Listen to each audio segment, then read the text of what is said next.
సంఖ్యాకాండము 3వ అధ్యాయము.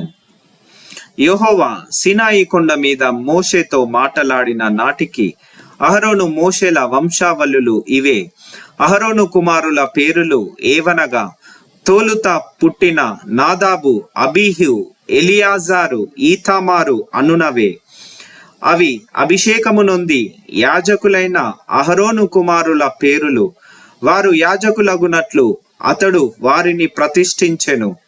నాదాబు, అబీహులు సీనాయి అరణ్యమందు యెహోవా సన్నిధిని అన్యాగ్ని నర్పించినందున వారు యెహోవా సన్నిధిని చనిపోయిరి.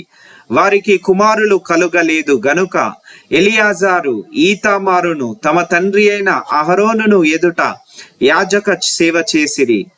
మరియు యెహోవా మోషేకు ఇలాగు సెలవిచ్చెను, నీవు లేవి గోత్రీకులకును తీసుకొని వచ్చి వారు అతనికి పరిచారకులుగా ఉండునట్లు యాజకుడైన అహరోను ఎదుట వారిని నిలవబెట్టుము.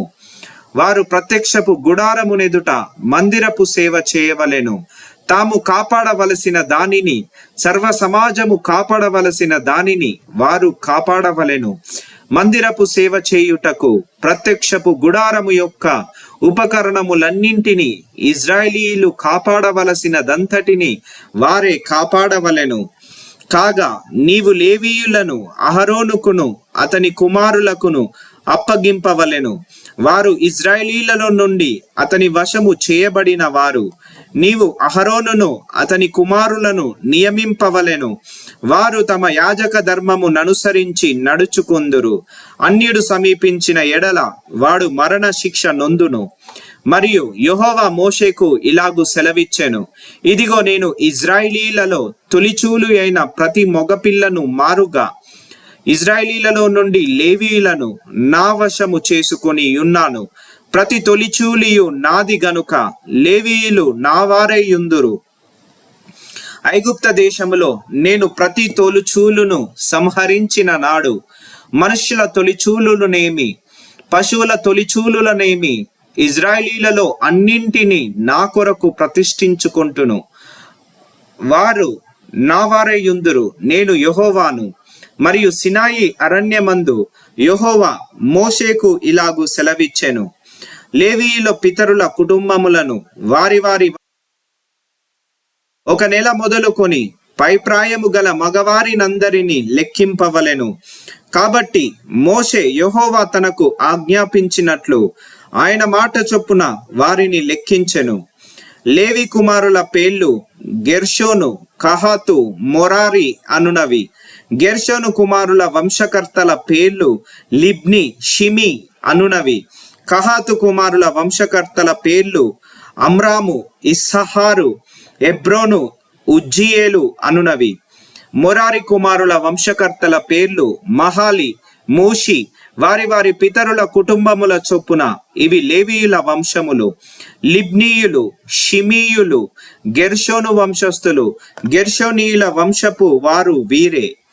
వారిలో లెక్కింపబడిన వారు అనగా 1 నెల మొదలుకొని పైప్రాయము గల మగవారందరిలో లెక్కింపబడిన వారు 7,500 మంది. గెర్షోనీయుల వంశములు మందిరము వెనుకను అనగా పడమటి దిక్కున దిగవలెను.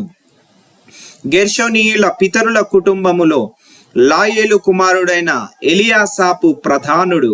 ప్రత్యక్షపు గుడారములో గెర్షోను కుమారులు కాపాడవలసిన వేవనగా మందిరము గుడారము, దాని పైకప్పు, ప్రత్యక్షపు గుడారము ద్వారపు తెరయు, ప్రాకార యవనికలు, మందిరమునకును బలిపీఠమునకును చుట్టూనున్న ప్రాకార ద్వారపు తెరయు, దాని సమస్త సేవ కొరకైన త్రాళ్ళును.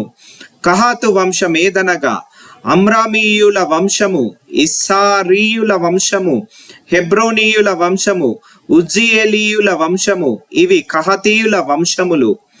1 నెల మొదలుకొని పైప్రాయము గల మగవారందరి లెక్క చూడగా 8,600 మంది పరిశుద్ధ స్థలమును కాపాడవలసిన వారైరి. కహాతు కుమారుల వంశములు మందిరము యొక్క ప్రక్కను అనగా దక్షిణ దిక్కున దిగవలసిన వారు. కహతీయుల వంశముల పితరుల కుటుంబమునకు ప్రధానుడు ఉజ్జీయేలు కుమారుడైన ఎలీషాపాను. వారు మందసం అల్లా దీప వృక్షము వేదికలు తాము సేవ చేయు పరిశుద్ధ స్థలములలోని ఉపకరణములు అడ్డతెరయు కాపాడి దాని సమస్త సేవయు జరపవలసిన వారు యాజకుడైన అహరోను కుమారుడగు ఎలియాజారు, లేవీయుల ప్రధానులకు ముఖ్యుడు. అతడు పరిశుద్ధ స్థలమును కాపాడు వారి మీద విచారణకర్త. మొరారి వంశమేదనగా మహలీయుల వంశము, మూషీయుల వంశము, ఇవి మొరారి వంశములు.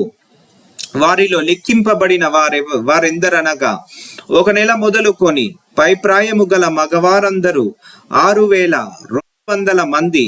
మొరారీయుల పితరుల కుటుంబములో అబిహాయీలు కుమారుడైన సూరియేలు ప్రధానుడు. వారు మందిరమునొద్ద ఉత్తర దిక్కున దిగవలసిన వారు. మొరారి కుమారులు మందిరము యొక్క పలకలను, దాని అడ్డుకర్రలను, దాని స్తంభములను, దాని దిమ్మలను, దాని ఉపకరణములన్నింటినీ, దాని సేవ కొరకైనవన్నింటినీ, దాని చుట్టూనున్న ప్రాకార స్తంభములను, వాటి దిమ్మలను, వాటి మేకులను, వాటి త్రాళ్లను కాపాడవలసిన వారు. మందిరము ఎదుటి తూర్పు దిక్కున అనగా ప్రత్యక్షపు గుడారము ఎదుటి పూర్వ దిశయందు దిగవలసిన వారు మోషే, అహరోనులు ఇజ్రాయేలు కాపాడవలసిన పరిశుద్ధ స్థలమును వారే కాపాడవలెను. అన్యుడు సమీపించిన ఎడల అతడు మరణ శిక్ష నొందెను. మోషే, అహరోనులు యెహోవా మాటను బట్టి తమ తమ వంశముల చొప్పున లెక్కించిన లేవీయులలో లెక్కింపబడిన వారందరూ అనగా 1 నెల మొదలుకొని పైప్రాయము గల మగవారందరూ 22,000 మంది. మరియు యెహోవా మోషేకు ఇలాగు సెలవిచ్చెను, నీవు ఇజ్రాయేలీయులలో 1 నెల మొదలుకొని పైప్రాయము గల తొలిచూలి అయిన ప్రతి మగవానిని లెక్కించి వారి సంఖ్యను రాయించుము. నేను యెహోవాను. నీవు ఇజ్రాయేలీలలో తొలిచూలు అయిన ప్రతి మగ పిల్లకు మారుగా లేవీయులను, ఇజ్రాయేలీయుల పశువులలో తొలిచూలు అయిన ప్రతిదానికి మారుగా లేవీయుల పశువులను నా నిమిత్తము తీసుకొనవలెను. కాబట్టి యెహోవా తనకు ఆజ్ఞాపించినట్లు మోషే ఇజ్రాయేలీలలో తొలుత పుట్టిన వారినందరినీ లెక్కించెను. వారిలో లెక్కింపబడిన వారి సంఖ్య అనగా 1 నెల మొదలుకొని పైప్రాయము గల తొలిచూలు మగవారందరి సంఖ్య 22,273.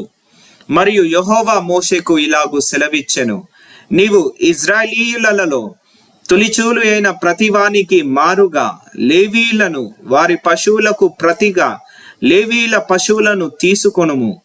లేవీయులు నా వారయ్యుందురు, నేనే యెహోవాను. ఇజ్రాయేలీయులకు తొలుత పుట్టిన వారిలో లేవీయుల కంటే 273 ఎక్కువైనందున శేషించిన వారి యొద్ద తలకొక 5 తులముల వెండిని తీసుకొనవలెను. పరిశుద్ధమైన తులము చొప్పున వాటిని తీసుకొనవలెను. తులము 20 చిన్నములు. వారిలో ఎక్కువ మంది విమోచన కొరకు ఇయ్యబడిన ధనమును అహరోనుకును అతని కుమారులకును ఇయ్యవలెను.